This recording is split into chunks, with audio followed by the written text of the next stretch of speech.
So here I am with Nick and Dima, and we're talking about potential sales of small living company products in British Columbia. And Dima, just because we're recording it now, can you just talk a little bit more about your experience as a realtor? I know you're on Vancouver Island. You've been helping me out for a while. Just for the recording and for Brad and Aaron, if they have time to watch this, tell them a little bit more, and Nick too, about yourself. Oh, yeah. Thank you. Thank you for doing this. I mean, I do a real estate like 15 years, almost 16 for now, but mostly I done this in Ukraine, and I owned also the brokerage there for like maybe 10 years or 13.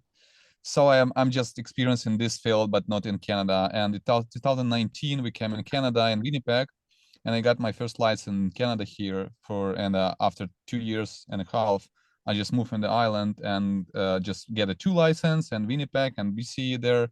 And now I am fully licensed agent here for almost 2 years and work usually and specifically on the island. I'm not so like feel like I'm know everything around the island, but maybe because of my experience, I do a lot of stuff and going on. So I keep rolling, keep learning, keep doing my sales. What else? I get three kids. I get one dog. I get one wife. Like, and it's pretty my job. So my job is my life, and I this real estate in my life. And what else? I get like couple businesses in Ukraine. I be as I was an investor there.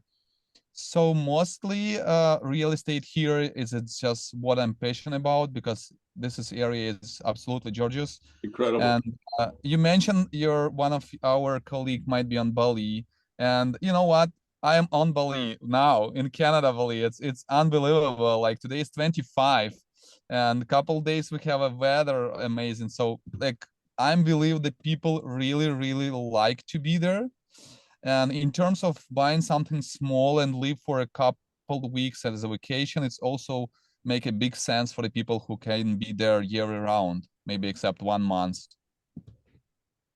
That was a really good introduction. I knew about the kids, but I didn't know about the dog. Yeah. Um, Nick, just so Dima has a brief introduction, I gave him a little bit of information about you, but just so he knows a bit more about you and what you're doing at Small Living Company. Yeah, so same as you, Dima. I've been in real estate for about 15 years now. I started in Ottawa when I was 29, I believe. It's going back a while now. Um, I've managed a brokerage for a few years, just sold residential for a few more, and then Bruce and I met, I guess that's almost 7, 8 years ago now, I think. Yep. I've been working with Bruce in kind of the commercial investment properties, building people's portfolios out, leasing, that sort of thing. And in that endeavor, I met Brad and Aaron, which is how we became business partners. They hired me as their director of sales, so I've been helping build out now the tiny home sales business. A few different tentacles are out, but our first kind of endeavor into selling them on a larger scale was selling them to people who are going to use them as short-term rentals and rent them out as vacation properties or cabins. So that's where we are today. And now we're just kind of in the expansion mode. I just had a really exciting meeting yesterday. We're going to be one of 5 tiny home builders in the world that has this new tech coming onto our website. It's actually based out of New Zealand, and we're pretty excited about that. So we're just starting to go down that road, but that's going to be a really great sales tool for our kind of frontline sales staff that are out there selling them. What is Wow. the, can you tell us a little bit more about the tool? This is the first I've heard of it. It sounds exciting, but I don't know anything about it. Yeah, so we met this company about well, I found them about 3 months ago. What we were struggling with was design. So your typical, you got to get your CAD drawings done. There's a long wait process. We took us 3 months last year just to get 3 drawings for our larger models done. Oh, And it cost us somewhere in the neighborhood of $15,000 for those 3 drawings, which was a little bit ridiculous. I made a comment to the guys, like, it'd be really nice if it was like buying a car where you have your buyers going onto the website and they can click around and you capture them there as a lead. That turned into a meeting. I found this company. They're called Tiny Easy. Basically it's a CAD drawing software that allows me to. Well, I can actually show you if you want me to share my screen here. Let me make you the co-host. Hang on a second. Okay, It'll you're take the me a minute. co-host there, Nick. Yeah, it'll take me a minute. I'll just talk while I'm loading it up. Anyway, so we can really customize now the interior and the overall design. Really, it's, we have our standardized sizes. So we started a 16-foot model, and we go to a second here. And then we do a 20, 24-foot, 28-foot, and a 32-foot design. But where this software is really exciting is that it allows you almost like you're on like I said, like a car dealership, and you can go through and pick your options, and the standardized floor plan exists. But within that standardized floor plan, when I say standardized, I'm talking about the plumbing connections, the electrical, all that stuff is there. All right. Yeah, if you do you know how to make yourself? I mean, I made you the co-host. Yeah, there's just an issue here with the software is still in the early stages, so it says my license is expired, but it hasn't. Well, can you show us the website there? Do they have a New Zealand website? Yeah, just bear with me. It's not a website, it's a software. Yeah, I get that. So while you're doing that, Nick, is it okay if I just show Dima a few slides that I worked on, and I have some that will, I think, help? Sure. Okay, so Dima, I've been helping the boys for a while, and the reason I mentioned it to you is that I helped Nick and Brad and Aaron sell 8 tiny homes. Basically to people I know, people who wanted to buy them as investments, or they wanted them for their cottage property or something like that. And so 8 of my friends basically bought these little tiny homes. They're called the Vanguard. And the good news is that Small Living Company pays me a referral fee for that. And because BC is so big on small homes, tiny homes, RVs, trailers, modular homes, remember those domes that I like from Phoenix Domes on Salt Spring Island? When Brad Cartier reached out to me and asked, do I know anybody in BC who might be interested in adding this product to their sales, I thought of you, and that's why we're on the call today. So they make all kinds of stuff. They build these little cabins. They build tiny homes on wheels. They build bigger tiny homes on wheels, and it's called Small Living Company. So smallliving.co is their email address. And what I think Brad is thinking of doing, and with Nick and Aaron, is establishing, people who are helping with sales in Ontario, BC, in parts of the United States, I think Nashville, and in Mexico. And I thought of you for BC, just because it's such a big market for this kind of thing. This is just a PR shot of the Vanguard model. I think they built 10 or 12 of these so far. One of which my wife owns, by the way, just in case you're wondering. So we bought one, and 8 of my friends bought them. And what they are priced at is between 130 and 140,000 Canadian dollars plus HST. But there is a manufacturer's rebate to the buyer of 20,000, and that's really important. And I'll tell you why, Dima. It's because you can finance based on this price of $139,900. And then after you purchase it, it's perfectly legal. RV dealers do it, truck companies do it, Ford F-150s, they do it all. You get a manufacturer's rebate of 20 grand. So you buy the thing. If you need financing, you can finance it. And the reason you can finance these things is because each of them have a VIN number. Every trailer comes with a VIN number. So they can be financed, just like recreational vehicles or trucks or cars. Anything with a VIN number can be financed, I found. And in terms of fees, I did check this with Brad. I hope I didn't misstate it here, Nick. The offer was 5% referral fees to people like me and Dima. Yeah, I think I'm gonna caution on the word referral fee. So there's 5% is like you're gonna transact, you're gonna do the transaction. Otherwise it's got to be treated like a real estate transaction because there's sales staff, right? So if whoever's selling them is doing the transaction, then fantastic. But 5%, there's nothing left to pay sales staff, and these are very hands-on deals. So it's not a set it and forget it. I know that. So basically what I think he said, what Nick is saying, Dima, is that it's 5% or it's maybe 2.5% if you're just doing part of the deal and Nick's people are doing the other part of the deal. Correct. And the other thing that Nick told me, Dima, is that if it's just a product sale, if you're just like some of the people I know, they'll just buy them and put them on their cottages or whatever.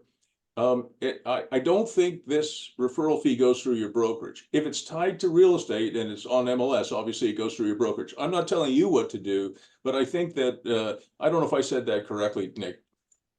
Yeah, so basically, I don't know if you have PREC, your personal real estate corporations in BC or not. But generally speaking, if I get a lead that comes through real estate, I generally have a conversation with the agent. And I ask them what they prefer.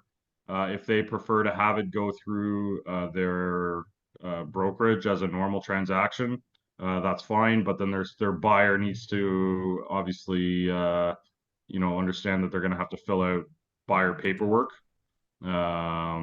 representation, and so on. So otherwise, I just need an invoice from your personal real estate corporation or you yourself that has an HST number, and then we pay it accordingly.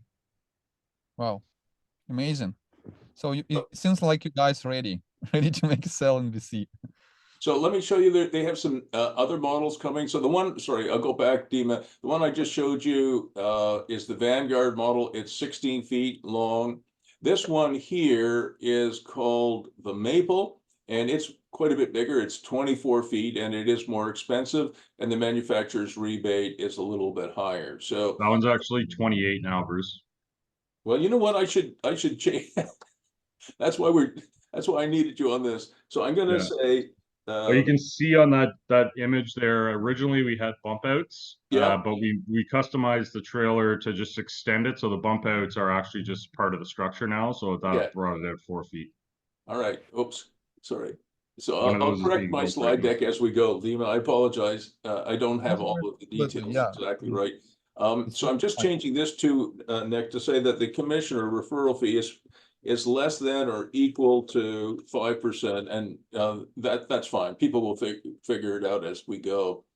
The next slide is important, Dima, and this is something that I'm working on myself. I still work for a living. Sorry, guys, I still work for a living, and the marketing channels I'm going to use, because I want to sell some more tiny homes for them. A, because I believe in tiny homes, as you know. B, because I can get a referral fee and I still work for a living. So the marketing channels that I'm using, and that I thought you could use as well at BC if you and Nick, agree on things, is that there will be existing RV parks, modular home parks, trailer parks that will accept tiny homes. And if you found one or two or half a dozen on the mainland or on Vancouver Island that accept tiny homes, then you could actually put it on MLS with their agreement. So if they said, hey, listen, we've got 10 sites that are vacant, we love tiny homes, they'll give you, at least in my experience, they'll give you one site. They'll say, hey, listen, Dima, as the owner of the trailer park, we'll give you permission to put it on MLS, a sale of a tiny home with a lease on the site. Do you understand what I'm getting at? Yeah. Because most of these tiny homes are on leased land, right? That's the way it works. There may be some RV dealerships. I think I mentioned this to you as well, Nick. I know I mentioned it to Brad and Aaron. There may be some RV dealerships who also want to add a tiny house line. So they're not just selling RVs, because RVs are useful, but tiny homes are a little bit different. So there may be some RV dealers that in BC who would say, hey, listen, I would like to have some tiny homes that I can sell as well. So I can sell some RVs and some tiny homes too, if they want. The other thing, the other marketing channels that I use, obviously, are existing clients. and my email list. That's really all I did to help sell eight Vanguard units. I haven't used my social media channels yet, but I might do this. And the one tiny home that my wife bought, which is going to be at a place called Hammond Hill, which is a beautiful camping, glamping place that Brad and Aaron and Nick have developed. When I get the delivery of my wife's tiny home, I actually can do a listing based on what this tiny home, which we call Trail House, at Hammond Hill. I could put it on MLS, and I could sell other tiny homes as long as I have permission of my wife, because she owns the tiny home, and permission of my landlord, which is Brad and Aaron and Nick. So I could put it on MLS, and you could do that too if you wanted to, without ever actually buying one yourself, as long as you have permission. And then, as I mentioned, it is a product sale, which I didn't understand until Nick explained that to me. So it is a product sale. So if somebody just bought it as a product that they have their own site somewhere, their own cottage, whatever, then it's just a referral fee on a product, and it isn't considered real estate. But as Nick said, you could put it through your real estate corporation or your brokerage if you want to or not. It's up to you. Great. Yeah, I'm just wondering, is it possible to grab one of them or create some like really descriptive video? It's just for representing. I mean, is it, what do you think? Maybe you have a client one of the client who's still like thinking to put this trail on their BC or in the island, which is we create some momentum with them, like create a video, create their description, and make it like show home for that. Is it possible to create something like a show home? You mean to bring out there? Yeah.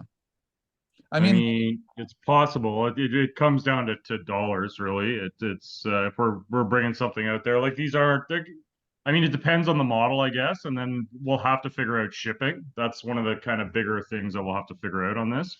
But yeah, I mean, anything's possible. It's just a matter of dollars. So yeah, what I did, Dima, just hang on. I think that's a good idea. So what I did was my wife bought one for herself. It was her idea, and I blame her.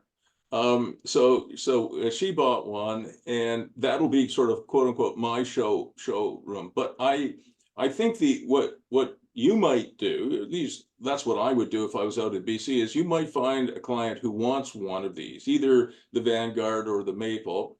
They buy it and they put it on a site out in BC, maybe on Vancouver Island or on the mainland, and that is your showroom. Can I show you something else though before we get too much further? I want to show you something that I really like. This is, can you see my screen okay? yeah. So this is what's called a Matterport tour. Have you ever heard of Matterport? Sure, absolutely. Yeah. So, it's quite nice. So these are not big. They're only 16 feet. But they're actually pretty. I wasn't sure if I really liked the design when I first saw it, but I've really warmed up to it.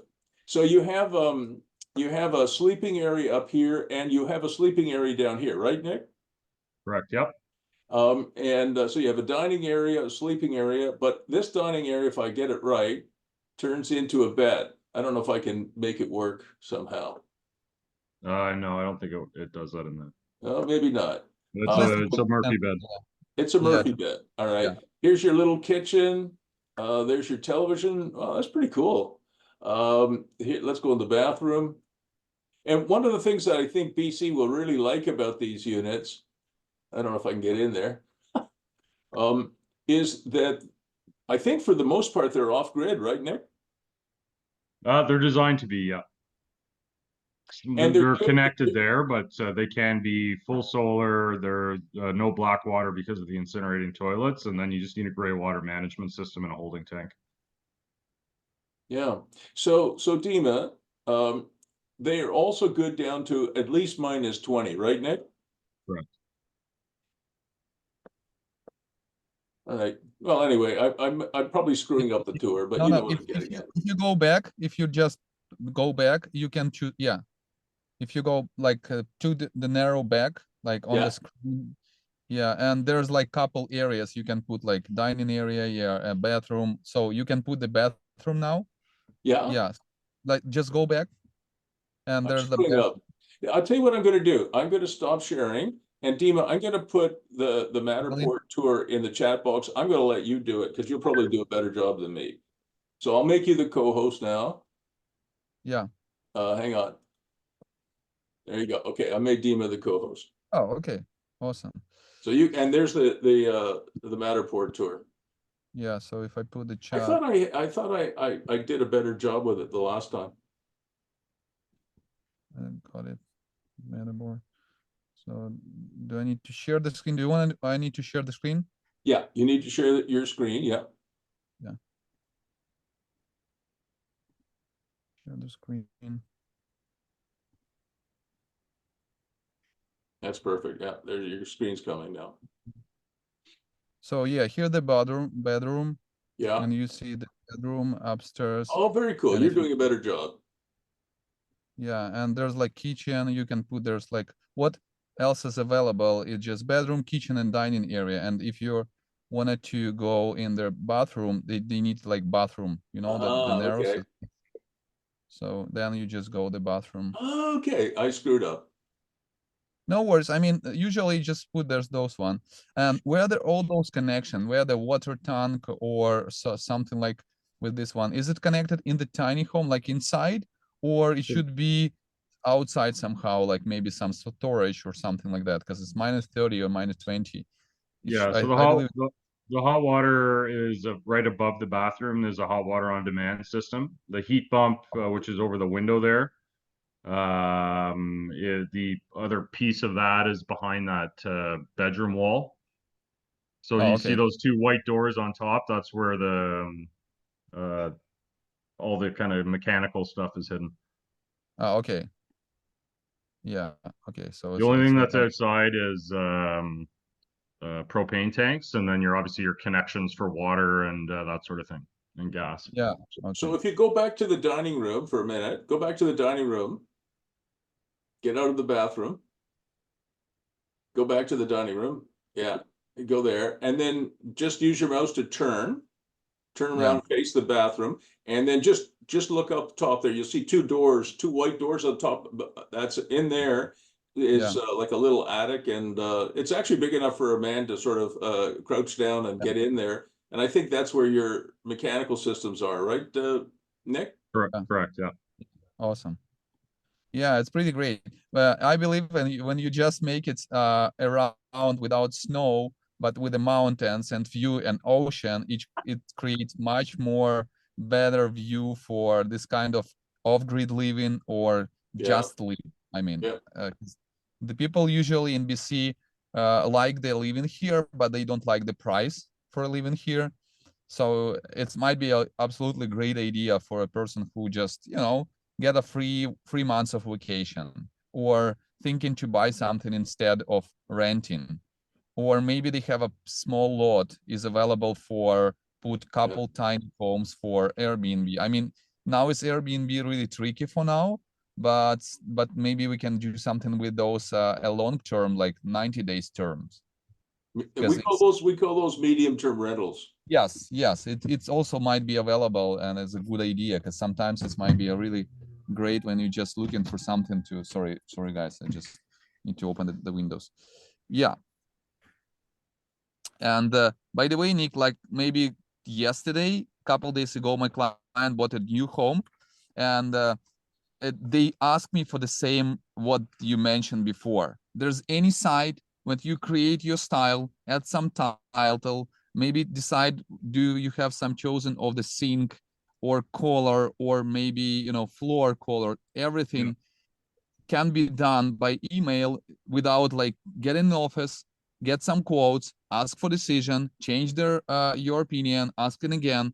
So like at a dealership, the same what they say. So if you're looking for something like Mercedes, you can choose wherever you like and color and so on and so on and so on, and then just hit the button to see the price and get a lead and get a product or get a like starting point.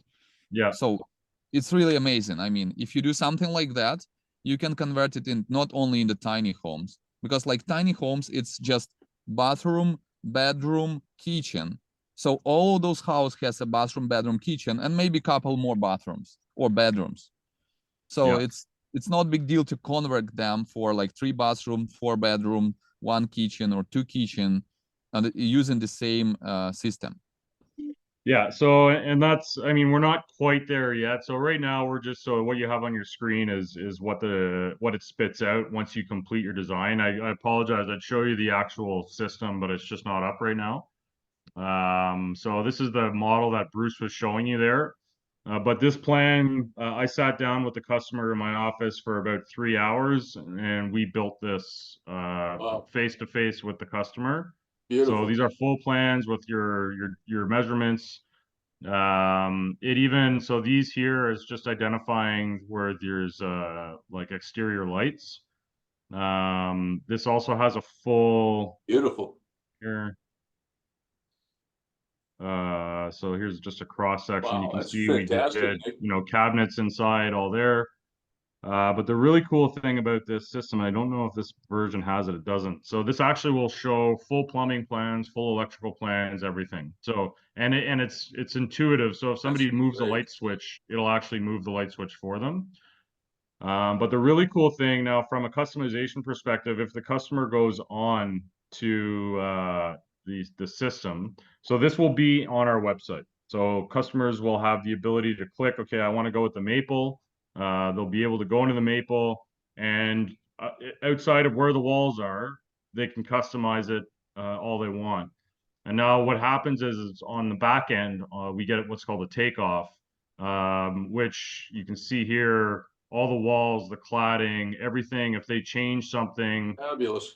it's all here, and it generates all on its own. It gives us the exact square footage for walls, floors, whatever. We can calculate in our waste. It's a really neat and very well thought out system. And we're piloting this. Like I said, there's only 5 other people that are going to be using it. And I'm pretty confident we'll be the only one in Canada that has it. So Fantastic. it'll be a really great tool that's forward facing to the customer, certainly to help people with selling it. Yeah, it's awesome. This is really awesome. So what I think, Dima, is first of all, Nick, I put Dima's contact information in the chat box for you, just so Okay. you have it. And Dima, I put Nick's contact information in the chat box so you'll have it. Listen, Dima, if you don't want to do it, don't worry about it. I mean, you're a friend. I trust you. I like you. I know you're good at what you do. But if this is, I think, I could probably sell, one of these a month if I put my mind to it. I think I can, and I plan to. And, if I get well, I don't know what I'll get, but if I get a 5% referral fee on $110,000, that's $5,000 or $6,000 a month to my income, which I can use, and probably Nick can too, and maybe you can. So, and in my opinion, BC is a fantastic market for this. And in some ways, I like this better than the domes. I love the domes, but I think the domes for some people might be just a bit of a stretch. They're very good. The Phoenix domes are very good. I like a lot of things about them, but I think the tiny home might be more practical. It's certainly easier to deal with. You just roll it onto the site. They can be completely off grid or very close to completely off grid. So I think that has great utility, especially in a high price jurisdiction like where you live. And I may also add, like usually when the people buy an emotionally, I mean, this is a home to buy, it might be buy as emotionally, but after a couple like days, week, months, years, they think, okay, I get used to it. I think into my plan is changed. What do I do next? So this tiny homes might be a resale easily, reset easily, convert as an investment easily, and also for those people who are thinking as a business model, it's also can be a really more easily because they have a insurance, they might have a mortgage, they might have all those stuff. What other like homes, like I mean settling homes when you create it by themselves doesn't have. So because like it's quite expensive, even 100 something or 200,000, you still have to get a mortgage, you still have to like get a pre-approved or do some stuff with that, and it's not a pay cash, it just should be financing, which is people really like it here. So they really like those like thoughts. They may own something now, and pay it after. They may do a business with it. They may resell it after, and it's like never end. I mean, how do you think, Nick? How like usual long life of this home? I mean, how long does it take Yeah, to I like? was gonna ask that, Dima, and also I was gonna ask, how long is the warranty on these, Nick?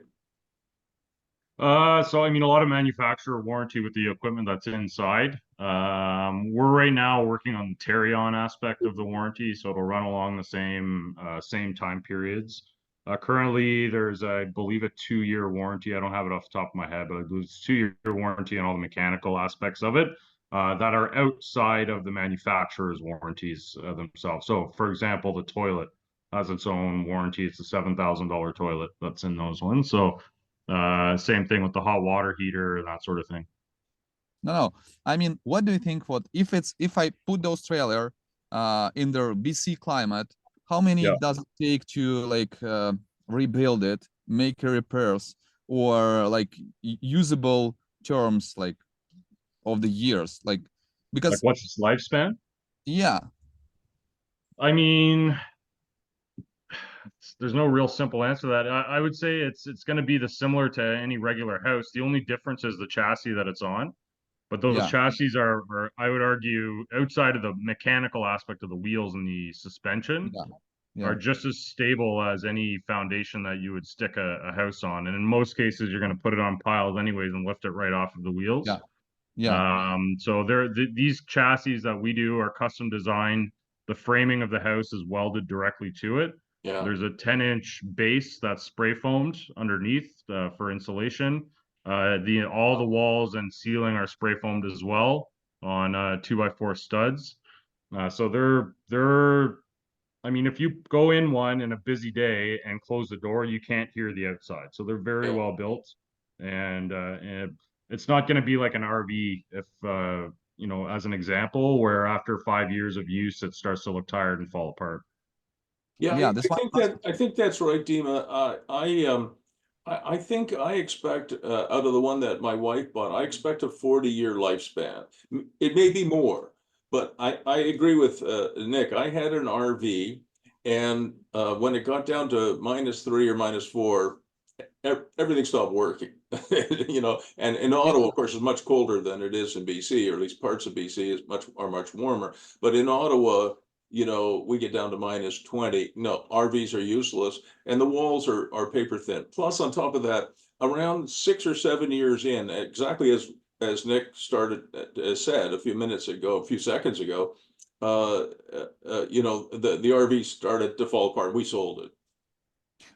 Because this information, so it might be an investment, it might be a good strategy to not only pay something like it's a little bit expensive than RV in some point, you know, but it's also like a lifespan investment. So you can buy it for some price, you can sell it after, you can use it, reuse it, you can use it like as a home or small home, so two of them, or business model, instead of buying something which is fall apart for 3-5 years. Even if it's cheaper, you just still lose the money. And how much the process you will in procents you will lose when you just sell it after. Yeah, I mean, like a car.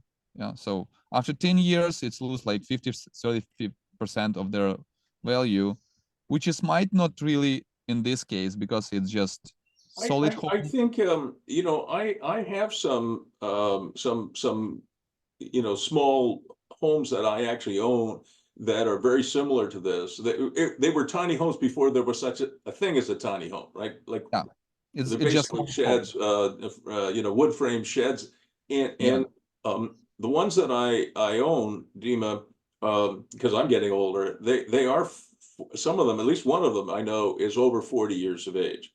My oldest son is, believe it or not, is 49, and he and I worked on that together with our contractor when he was, I think, 7 or 8. So it's definitely over 40 years now, and it's still very, very serviceable. In fact, somebody's actually living in it now. Here we are over 40 years later. Let me show you though, just as a fun example, I think this will help put it in perspective. I just did, while you guys were talking, I just did a very quick Google search.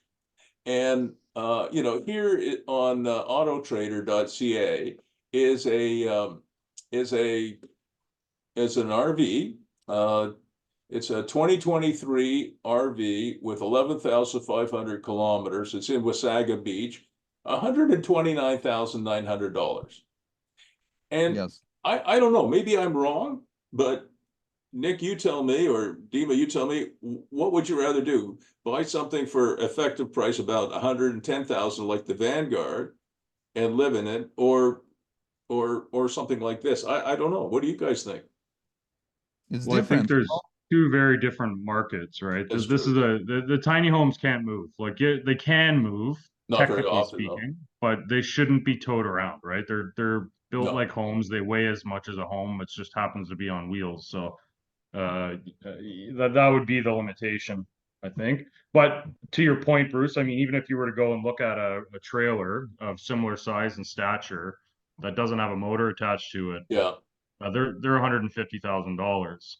And Dima, Yeah. I would go and ask you, and again, I know my market here, but on the real estate end of this, what does a 500 square foot condo cost in BC?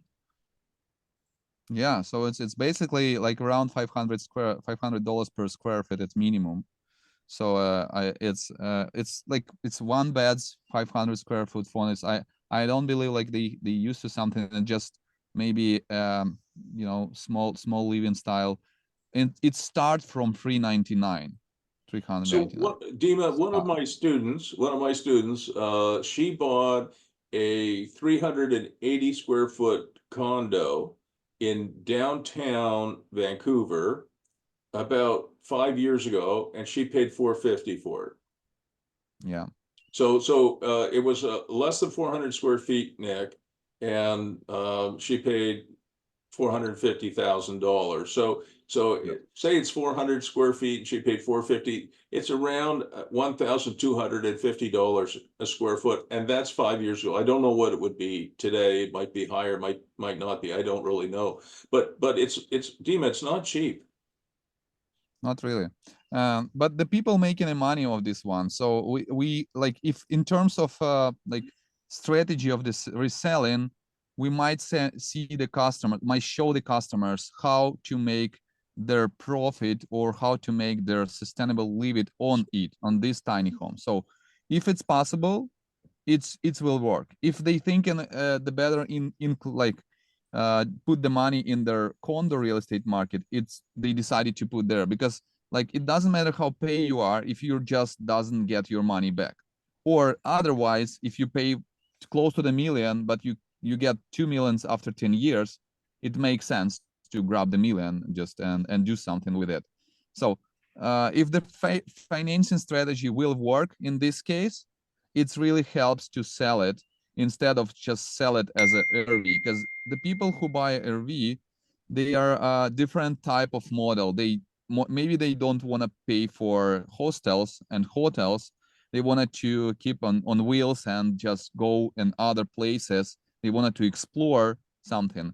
But the people who buy the tiny homes, they wanted to live without like any, you know, additional payments, any weird mortgages, or any kind of stuff which connected to the big city, like, you know, 300 something condo square feet for $500,000. So this is a different types of people who own the land or may own the land, and they wanted to live on the land, but they don't want to pay or overpay. So it might be a downsizes, it might be a people who are doesn't have any kids, it might be a you know, like young professionals. It might be a people who are getting older and they wanted to escape all those traffic and just be mortgage free. So this is a different type of the strategy for the person who wanted to buy it. And we don't want to target all of those who wanted to buy a fancy house for a couple millions or 1 million. It's just different type of strategy. And what you point, the Bruce, what you mentioned, so that the market on this island getting bigger for those people who wanna doing this instead of buying something close to the million. So this is what is trend. It's not become like now as obvious as it should be, but now it's become a trend if you show this trend for the people. So you may buy something like this and live there for 4 months instead of buy a manufacturer's home. for 350. The cheapest one manufacturer's home for 2 beds, I believe like around 300, maybe 250. And this is a manufacturer's home where you pay like $700 per month per lot. You still have to pay your mortgage, and usually this mortgage will be more than you pay for living there. I mean, is in terms of rent, which is like okay for people who live here. It's sometimes it's even fine to get a zero to pay for mortgage or pay for a rent and like get a zero instead. But we can give them different reality. You can buy something like that, and you can be a cash positive. You can be mortgage free. You can be like sustainable living. So it might be a good idea, really. Well, one of my a young couple I know built themselves a tiny home, and they park it on one of the sites that I own. They pay like $530 a month, so plus HST, so not very much.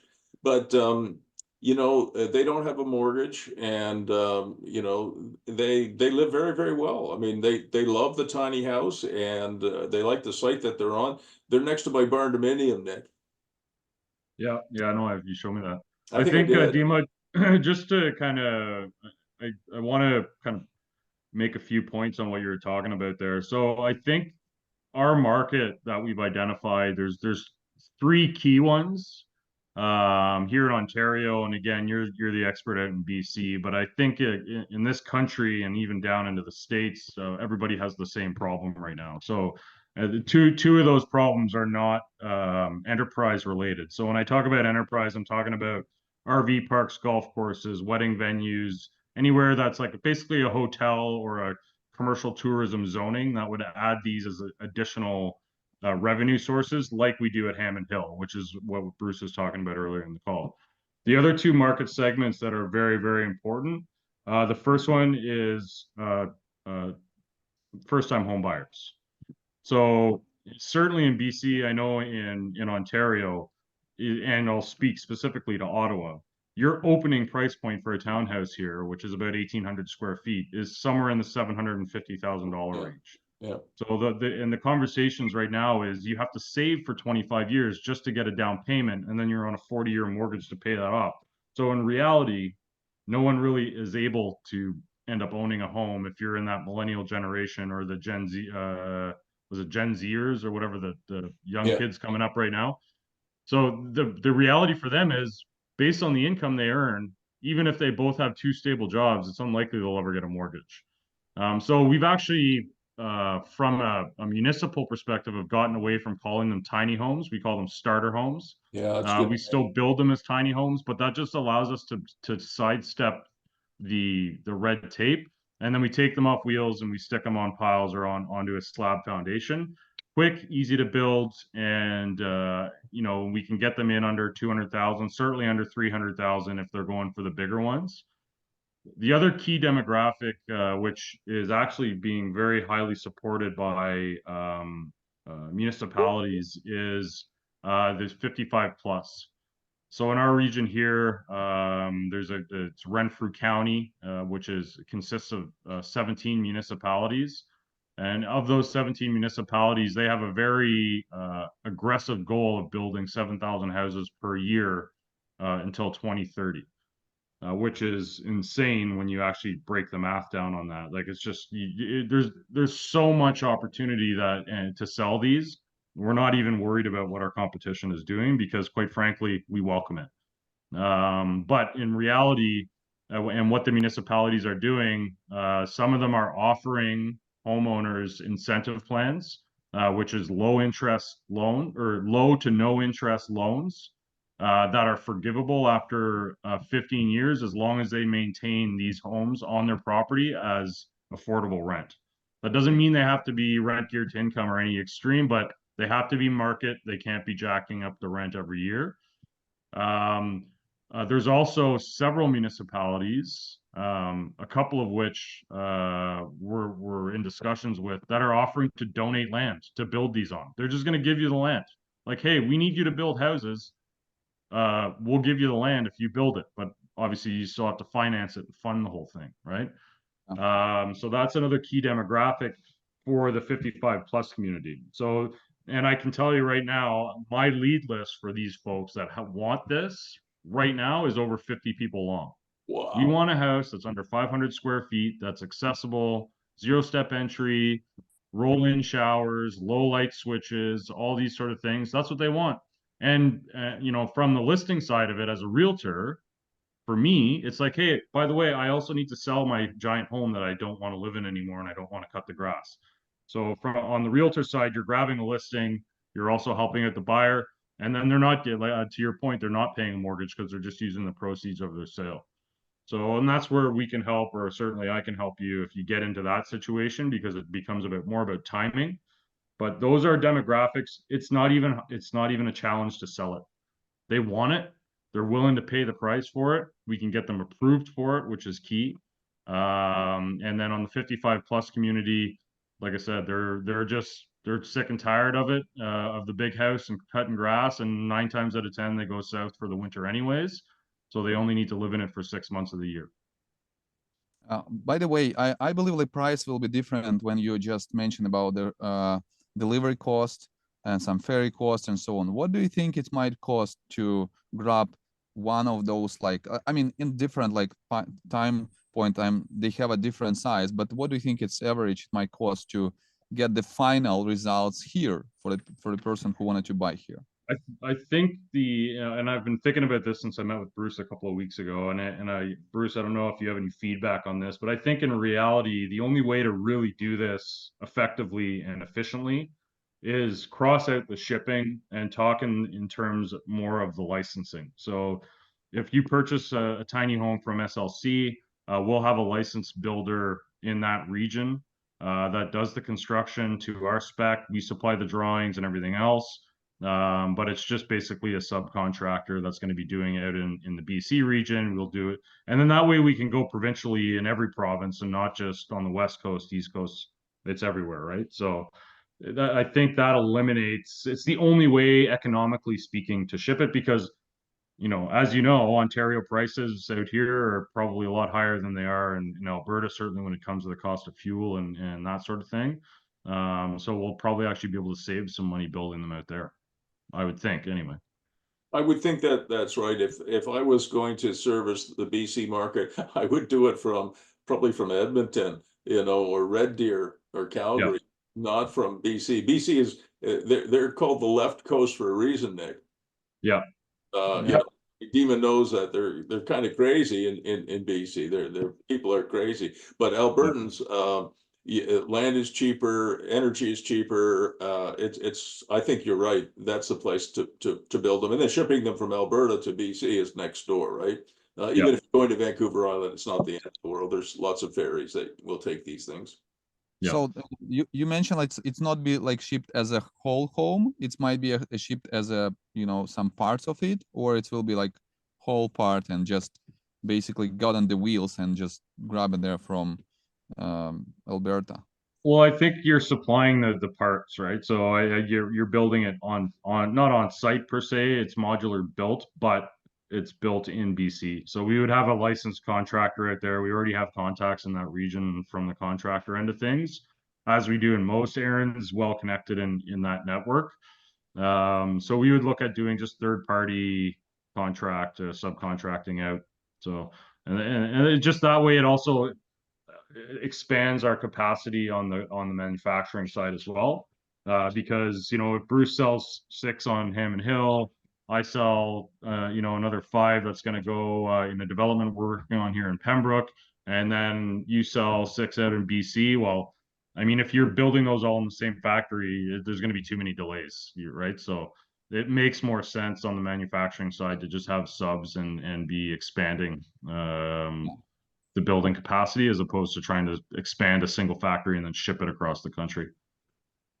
So what about the so I mean, you mentioned like it's really now it's demand and supplies about like any kind of housing. So how usually does it take like to build those homes? So let's say the people decide, okay, we're thinking it's a great idea to grab something like that. So when it will be like final destination here in the island in terms of sub contracting and just grab all those parts here, Yeah. So, and this is going to vary the busier we get. So if you asked me this question last year, I would have told you about, 6 to 8 weeks from, the beginning of build time to delivery. It's been a long year of lessons, and that's just a very, wishful thinking. So realistically, what I tell people now is 3 months if there's nothing else in the pipeline. But if we are working on other builds, it's whatever the end time to that build is plus 3 months. So you're wherever you slot yourself into that. Now again, and that's our manufacturing here, right? So now if Yes, we yeah. have a sub there, then it's going to work differently. So if there's nothing, so the first one you sell will be about 3 months from the time we get the sub signed up and get him building. Yeah. We'll ship everything he needs here from the custom, like the manufacturing of the trailer, that sort of thing. But then once they start building, it takes about 3 months. Okay, and they can do sub like the same price, so it will be the same price around the Canada, or they can do some adjustment for as a BC. So, I mean, if you're going to be the seller that's out in BC, I mean, we're going to give you your base cost. That's like your wholesale, really. You're going to add your commissions, whatever that is, because you're going to add that to your sale price. So like I said, if you want to add 5%, add the 5% onto the price. But you'll know the wholesale cost, and it'll be up to you what you think, you can sell it for. So the profit falls on you. Our wholesale cost isn't going to change because we're just making sure that we're covering our side of it. Yeah, and I mean this why I'm asking. So somebody as a subcontractor might be the same, like the different price for labor, for cost, so on. So it might be like your base price plus Yep. subcontracting plus the sale price. So yeah, but it Yep. should be like manageable. I mean, in terms of BC, it might be a little bit higher than just in other provinces, but it should be like manageable. In terms like not go over than like 170 or 190, close to the 200, but like it's a first base, and another way like a bigger house might be like 250 and so on. So Yep. are you thinking to find a subcontractor by yourself, or it's better to like speak with someone who can grab a some contractor, but before we need to get a client who wanted to willing to buy? So I mean, we don't want to miss the price and say them, hey, it will be the 250, and then if eventually after subcontraction, delivery, and so on, it will be like 350, 300, so on. So Well, how? the beauty of subs is we're paying them a contract, right? So they'll have a contract right there, know what they're going to be getting paid, and we'll factor that into our costing right off the bat. And I can't really speak to that. That's more Aaron's department as far as the cost of construction goes.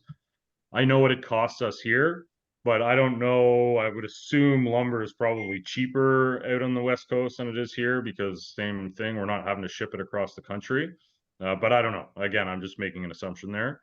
But that would be something that Aaron, we also have a contract with a major supplier, which is Canada-wide. And that contract would be with Home Depot. So we would know our prices are pretty fixed across the country. And then we would just be hiring a sub based on the time allotment that we know it takes to build it. And obviously these relationships would have to be somewhat, established. So we know that this is a reliable person that's going to be building them. So it's like I said, we're early days here as far as getting this to BC. There's still some caveats and blind spots that I know are going to be there. So you're asking great questions, things that we're gonna have to figure out. But yeah, I mean, ultimately, those costs on the sub will be fixed. The price of material will be fixed. Things that's going to change, for example, are you putting in an incinerating toilet, or is it going to be a regular flushing toilet that's on the grid? So if that's the case, well, if it's an incinerating toilet, like I said, there's $7,000 versus a normal toilet that's $500. So that's going to be a pretty big price lift. Do you want solar? If that answer is yes, well, that's $10,000 for a solar package. That's full battery backup generator and your solar panels. Do you want to have an off-grid setup with water? So you have a freshwater holding tank, gray water holding tank. well, then we got to factor that in as well, which is about another 5,000. So that's where this configurator that's going on our website will be a very useful tool, because we'll have all of that stuff dialed in, and it's not going to matter where you are in the country. That's going to be priced in Canadian dollars, and we'll be pricing it. So if there is a shipment charge that we need to allocate, then we'll do that on the configurator as well. Awesome. I mean, it's great to think, and if you give some price like idea, it will be a little bit better. But yeah, before maybe I need to think about like how to the better settle it, because you have a so huge and great ideas, and how is it better to start? How is it better to just you know, get those things done?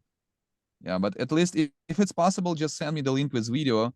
And if it's okay to share with them, it's a couple of my friend, like because we do have a lot of builders who come from Manitoba, from other provinces, and now they're like thinking to develop something. And we do have a lot of Ukrainians who are come here, and they still doesn't have a PR status, but they wanted to buy something, they wanted to create something, they wanted to be in something, like involved in building and process and getting money. So we can do something like a supply chain for them and create a subcontractor with like some people who wanted to get it work, but they're ready to work for a cheaper price because they just settle in, they just, you know, come in Canada. Yep, well, certainly I'll send you, like, we do have a price list, so I don't know if you've seen that or not, but I'll get that out to you. I'm it won't be today because I'm gonna be jumping right off this call and going out. I'm up at the lake, Bruce, doing some grunt work. But I gathered that.